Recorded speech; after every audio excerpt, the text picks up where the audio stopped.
the pettiest president in the history of the United States, after he attended the Super Bowl at tens of millions of dollars to the American taxpayer, he had to tweet or X or whatever you call it, the pettiest of petty. And he has to go on the worst part of the Super Bowl by far was watching the kickoff, whereas the ball is sailing through the air, the entire field is frozen, stiff. College football does not do it and won't. Whose idea was it to ruin the game? Game capitalized. Then he says the only one that had a tougher night than the Kansas City Chief was Taylor Swift. She got booed out of the stadium. MAGA is very unforgiving. And I might just add to that, I heard some boos when Donald Trump was announced, when he was wandering, meandering the sidelines and had no idea what he was doing. What are your thoughts on the pettiest president? I mean, this is just the stuff that he does. I mean, think about this. You're almost 80. You're a billionaire. You're the president of the United States, and you're tweeting a very successful American pop star. And then he writes, MAGA is very unforgiving. Like, that's something to brag about. And I mean, he went all chips in on Mahomes, and they face planted. And I was an Eagles fan the second I found out that he was for the Chiefs. Yes. And, this is, at least there are some things that are still normal in America. And the pearl clutching over Kendrick Lamar on social media and Fox News was just so good. I mean, I wish they would just quit saying DEI halftime show and just go ahead and say black, because we all know. I mean, just go ahead and say it. You don't have to say DEI anymore. Just say black. We don't like the black halftime show. Just say it, because everybody knows that's what you're dying to say. It's unbelievable how racist these people are. I mean, every single day we're reminded how big of racists these people are. And moving on to something that I found to be the most disturbing thing of the weekend, which is hard to do in Trump's America, to pinpoint one thing that's disturbing. But JD Vance, here's a tweet that he tweeted in response to the courts stopping the illegal operations of Elon Musk and Doge. If a judge tried to tell a general how to conduct a military operation, that would be illegal. If a judge tried to command the attorney general and how to use her discretion as a prosecutor, that's illegal. Judges aren't allowed to control the executive's legitimate power. Let me just say right now, the judges are the only thing that are saving America from sliding straight into fascism. The reason they are making these rulings is because clearly the behavior of Elon Musk and his quote unquote Doge are illegal. Accessing personal data is illegal. Going in and stopping payments that the Congress has authorized, the legislative branch, that is illegal. And JD Vance, a graduate of Yale Law School, knows it, but he is such a suck-up, hypocrite, power-hungry turd that he is willing to break the law for his dear leader, and I find it so gross. I think something quite larger is happening here. What they're doing is diminishing the power of the judiciary because they want to consolidate power in the executive branch.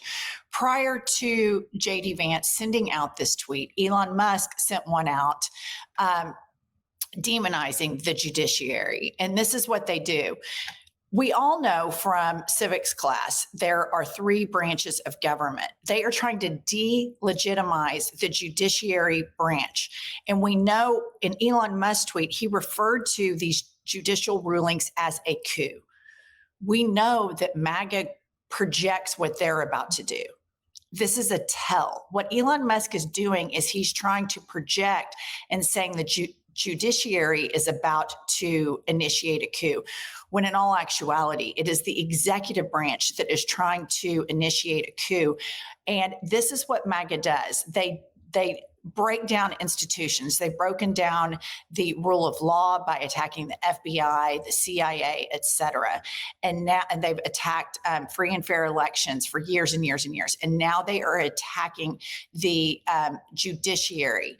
And so this is something really important to watch, because this is where we really get into a coup, when they say we have more power, not equal, not co-equal branches of government, but we have more power than the judiciary. And so the gaslighting starts and the projection starts. And this is a very critical time, I believe, when you see Elon Musk start to call this a coup, and then you have JD Vance try to back that up. And then all yesterday on all of the corporate media, you have all of their sycophants going out and trying to delegitimize the power of the judiciary. And that is really, really, really dangerous. And the second they dishonor one of these rulings, we are in a full swing constitutional crisis, and the coup is going, because they want to consolidate power with Trump. And explain this to me like I'm 5 years old, MAGA. Explain it to me like I'm a kindergartner.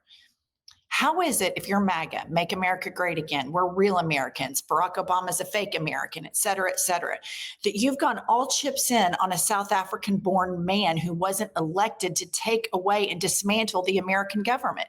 Explain it to me like I'm 5. He's not even, by your logic, a real American. Well, he is white, don't forget. And they don't like immigrants if they're brown. They're not in love with immigrants anyway, but if they're brown, this would never be an issue. One thing that I think is so important that you said is Trump has been undermining the legal system for years. And so he has his base primed and ready to believe that, Biden's Justice Department and witch hunts and all these things. People believe what he says when he is lying through their teeth. Here's one thing that in an interview this weekend, Fox News's Brett Barr asks Trump about prices. Do you think families would be able to feel prices going down, groceries, energy, or are you kind of saying to them, hang on, inflation may get worse until it gets better? No, I think we're going to become a rich. Look, we're not that rich right now. We owe $36 trillion. That's because we let all these nations take advantage of us. Same thing, like 200 billion with Canada. We owe 300. We have a deficit with Mexico of $350 billion. I'm not going to do that. I'm not going to let that happen. A couple things. Number one, you caved on your tariffs and you're lying about the numbers. Number two, Brett Baer tried to give him the answer in the question. He tried to tell him what to say, but he can't say it. He has a nonsensical answer that does not respond to the prices. And it floors me that MAGA, who is raw prices coming down, allows this to be the answer, not to mention 25% of the national debt was incurred because of Donald Trump. This is, again, I need somebody to explain it to me like I'm 5. He made all of these promises that he was going to reduce prices. That has not happened. Prices have gone up. Explain to me like I'm 5 how starting a trade war with Canada, with Mexico, threatening to take over Canada, all of these things, even though he blinked with the tariffs, all of these things are going to be detrimental to the economy.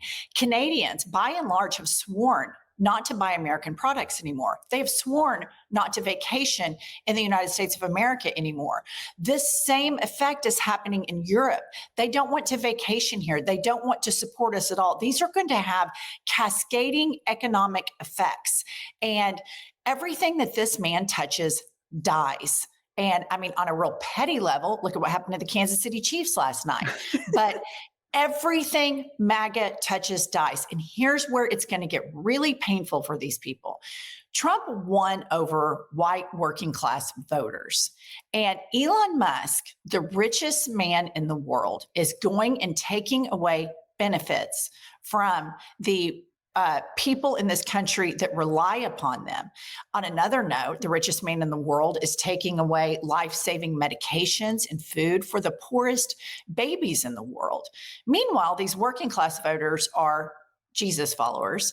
And think about that. Think about what he's trying to do and how he's trying to consolidate wealth for himself and for the other oligarchs and take it away from literal starving babies or people that need medications. And this is not, we're at the beginning stages right now, and everybody's kind of frozen. Where's it going to go? This will be a recession. The United States is a joke. That's why Trump, again, he projects we're not going to have a country anymore. You heard that on the campaign trail. You heard him say we're the laughing stock. It's a projection because he knows that he is. He knows he's going to eliminate the country. Our standing within the world right now has completely shifted, and other countries are going to come in and fill that void. So all of you, America first, we have to be the best. We have to be the greatest. You just elected a total destroyer. Everything this man touches, he screws up. As Pumps always likes to point out, he bankrupted a casino. It's not easy to do. And I just want to leave everybody with what Donald Trump said about Gaza. Pay special attention to, he wants to own Gaza. Back on Gaza, the White House press secretary told us last week that you're committed to rebuilding Gaza. Steve Witkoff said that process would take 10 to 15 years. Does your commitment to rebuilding Gaza extend beyond your time in office? I'm committed to buying and owning Gaza. As far as us rebuilding it, we may give it to other states in the Middle East to build sections of it. Other people may do it through our auspices. But we're committed to owning it, taking it, and making sure that Hamas doesn't move back. There's nothing to move back into. The place is a demolition site. Okay, that's enough. It'll be... What I get out of that, what I interpret from that is I want to buy it. Jared Kushner wants to put hotels and resorts, the Mideast Riviera is what Trump said. So zero problem with ethnic cleansing as long, and what's interesting is he wants all of the Middle Eastern countries to take immigrants, Gazan immigrants, yet he's not committing to taking any. Okay, this is unbelievable that hundreds of thousands of Gazans died, are misplaced.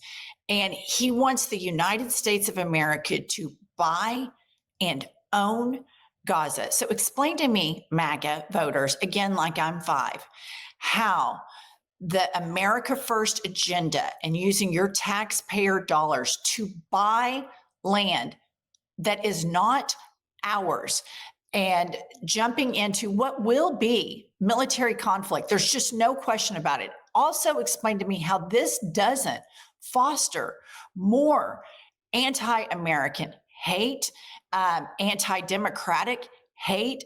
How is this not a recruiting video for future terror groups? How on earth does this help these Gazans that are, a lot of the people in Gaza are not supporters of Hamas. They just want to live in peace. And so I cannot understand his imperialistic mindset and how it's, Greenland, Panama Canal, Canada, now Gaza. And he bragged and bragged and bragged about, look at George W. Bush. He started all these wars. He and Dick Cheney are war criminals. They were so stupid. They wasted all this money. He has 180'd on everything that he campaigned for. Absolutely everything that he campaigned for. And the whole stuff that you started this thing off with, J.D. Vance, saying that the executive branch has more power than the judicial branch should be top story, a ticker 24/7, 365, but it's not. Him saying he wants to buy Gaza. But again, I think the idea here is to overwhelm. Meanwhile, we have a non-American born African by the name of Elon Musk, who is raiding and pillaging all of our institutions. And this is going to cause great American suffering. There's no question about it. Stick with us for more uplifting takes.